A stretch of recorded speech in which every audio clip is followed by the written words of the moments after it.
여러분은 강아지가 딱 한마디만 할 수 있다면 어떤 말이면 좋겠나요? 아마도 많은 분들이 나 아파요 라고 대답하실 것 같아요. 강아지는 통증이 있거나 몸이 좋지 않아도 겉으로 잘 드러내지 않고 꾹 참는 경우가 많습니다. 강아지가 아프지 않는다면 너무 좋겠지만 건강하다가도 아프게 되었을 때 저희의 순간적인 판단과 조치가 중요합니다. 조기 치료로 빨리 나을 병도 저희 보호자가 놓치면 아이에게 더 큰 고통을 줄 수 있기 때문입니다. 그래서 이번 시간에는 모든 분들이 꼭 알고 계셨으면 하는 주제, 강아지가 아플 때 보이는 행동 7가지에 대해 알아보겠습니다. 첫 번째는 보행 관련 변화입니다. 평소에 우리 강아지들을 유심히 살펴보신 보호자분들이라면 쉽게 발견하실 수도 있는 증상인데요. 보행 관련해서 그간 잘하던 행동들을 안 한다면 의심해 볼 수 있습니다. 미끄러운 바닥에서 잘 걸으려고 하지 않거나 계단이나 침대, 소파 같이 잘 올라가던 곳을 주저하거나 못 올라갈 수 있어요. 그리고 뛰거나 점프 같은 활동을 잘했던 강아지가 안 뛰고 머뭇거리는 모습을 볼 수도 있습니다. 이런 행동은 모두 슬개골 탈구나 십자인대 파열 등 다리가 아플 때 자주 발견되는 증상입니다. 다만 이런 행동을 한다고 모두 아파서 그러는 건 아닐 수 있고요. 그 행동을 했을 때 미끄러진 경험이 있을 경우 트라우마로 인해 안 하는 경우도 있습니다. 따라서 그간 잘해왔던 행동을 갑자기 안 하는지 살펴보시는 게 좋습니다. 그리고 혹시 우리 강아지 엎드려 있다가 일어날 때 앞다리, 뒷다리 중 어느 다리를 먼저 쓰는지 보신 적 있으신가요? 보통 뒷다리, 엉덩이를 뒤로 쭉 빼고 약간 이렇게 놀자고 하는 자세처럼 스트레칭을 하는 것 같다가 일어나게 됩니다. 그런데 뒷다리가 아픈 아이들은 앞다리로 먼저 일어나고 그 다음에 뒷다리로 일어나려고 한다고 해요. 고관절 이형성증이나 관절염이 있을 수 있으니 이 경우 병원에 방문해 보시는 걸 추천드립니다. 두 번째로 없던 공격성이 생기거나 과민해질 수 있습니다. 일반적인 강아지의 문제 행동은 보통 태어난 지 1년 부근에 나타날 수 있습니다. 하지만 성격 형성이 거의 다 끝난 그 이후의 시기에 문제를 보인다면 어떤 트라우마에 의해서이거나 아파서일 수 있어요. 안 그러던 강아지가 갑자기 보호자나 다른 강아지에게 으르렁거리거나 무는 등 공격적인 모습을 보일 수 있습니다. 사람도 아프면 예민해지는 것처럼 통증을 느끼다 보니 더 방어적으로 되고 약한 모습을 보이기 싫어서 공격적인 모습을 보이기도 하는 거예요. 감염성 질환, 호르몬 불균형, 치과 질환이나 관절염, 발열 등 다양한 원인이 있을 수 있습니다. 만져주거나 빗질하는 걸 유독 싫어할 수도 있는데요. 이때엔 디스크나 관절 질환이 있을 수도 있고 그 부위를 건드리면 아파서 싫어할 수 있어요. 저희 강아지도 최근에 눈곱 닦이는 걸 과하게 싫어하길래 왜 그러지 했는데 알고 봤더니 귀에 염증이 심하게 생겼더라고요. 눈곱 닦이면서 귀에도 터치가 가해지니 아파서 그랬던 거였어요. 나중에서야 알고 얼마나 미안했는지 몰라요. 평소에 공격적이지 않던 개가 과민한 행동을 보이면 우리 애가 갑자기 왜 이러지?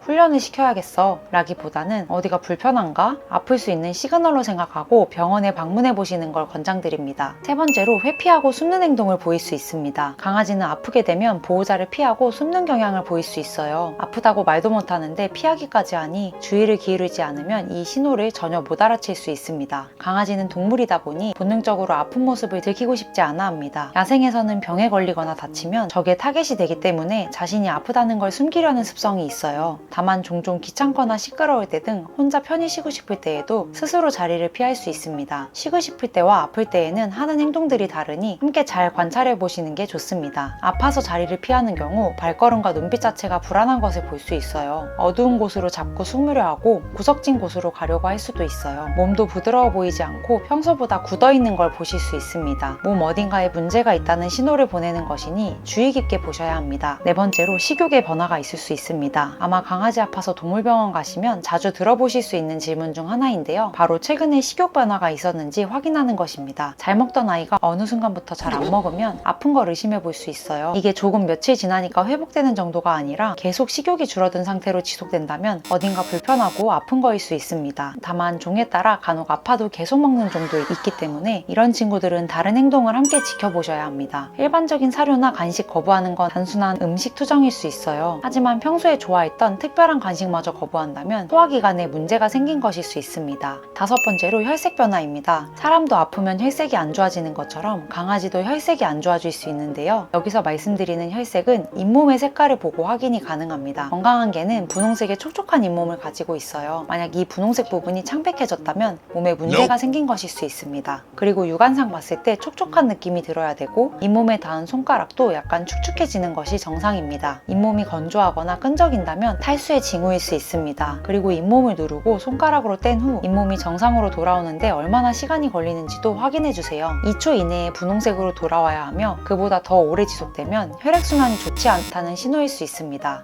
집에서도 쉽게 확인하실 수 있는 방법이기에 강아지가 다른 이상한 행동을 보인다면 함께 확인해 보시길 권장드려요. 여섯째로 배변 실수나 배뇨량 변화입니다. 배변 실수 같은 경우에는 보통 한 번 교육이 잘 되고 나면 특별한 환경 변화가 없다면 실수를 잘 안 하는 경우가 많습니다. 그런데 갑자기 패드 밖에서 싼다거나 화장실 바깥에서 조금씩 싼다면 비뇨기계나 관절에 문제가 생겨서 아파서 그런 거일 수 있어요. 왜냐면 패드에 올라갔을 때 미끄러울 수도 있고요. 미끄러우면 통증이 발생하니 그 주위에서 해결하는 것일 수 있습니다. 그리고 화장실 실수를 안 하는데 오줌의 양이 되게 조금이라면 빈뇨를 의심해 볼 수 있어요. 염증이 생겨서 아프면 오줌이 안 모여 있는데도 계속 잔뇨감이 있어서 빈뇨 증상이 있을 수 있습니다. 그리고 강아지 소변을 체크할 때에는 횟수뿐만 아니라 양, 색깔, 냄새까지 평소에 어떤지 기억해두고 어떻게 달라졌는지 보는 게 좋습니다. 가장 간편하게 아이의 건강을 볼 수 있는 척도이니까 평소에 무심히 넘어가기보단 꼭 확인해주세요. 7번째로 구토를 할 수 있습니다. 보통 저희 보호자가 가장 흔히 볼 수 있는 토는 노란색 토입니다. 구토에 담즙이 섞이면 노란색을 띠는데 일반적으로 공복 상태가 길어질 때 간에서 생성된 담즙이 위장으로 역류하게 되면서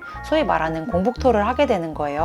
보통 공복토를 한 경우 음식을 급여해주면 자연스럽게 해결될 수 있습니다. 하지만 구토를 여러 번 이어간다면 병원에 방문해 보시는 걸 추천드려요. 췌장염이나 급성위염 등 다른 질병의 가능성도 있기 때문입니다. 강아지가 토를 할 때는 토의 횟수, 색깔, 기력, 식욕을 함께 확인해 주시는 것도 좋습니다. 토를 하는 순간 너무 당황스러우실 수 있겠지만 토사물을 사진으로 찍어 두시는 걸 추천드립니다. 병원 방문 시 함께 보여주시면 정확하고 빠르게 진단하시는데 많은 도움이 됩니다. 오늘은 반려견을 키우면서 꼭 알아야 하는 아플 때 보이는 행동들에 대해 알아봤습니다. 어떠셨나요? 어떤 부분은 되게 작고 사소해 보일 수 있어서 저희가 쉽게 지나칠 수도 있겠다는 생각이 들었습니다. 저도 최근에 저희 강아지 귀에 염증이 심하게 생겼었는데요. 제가 좀 더 세심히 관찰했다면 심해지지 않았겠지 싶어서 미안한 마음이 많이 들더라고요. 여러분도 오늘 말씀드린 내용 7가지를 잘 기억해 두시고 우리 반려견을 잘 관찰한다면 조금 아플 때부터 빨리 치료해서 시간과 강아지의 건강 모두 챙기실 수 있을 거예요. 오늘 영상이 도움이 되셨다면 좋아요, 구독 부탁드리며 다음 시간에도 더 좋은 강아지 정보로 찾아뵙겠습니다. 감사합니다. 안녕.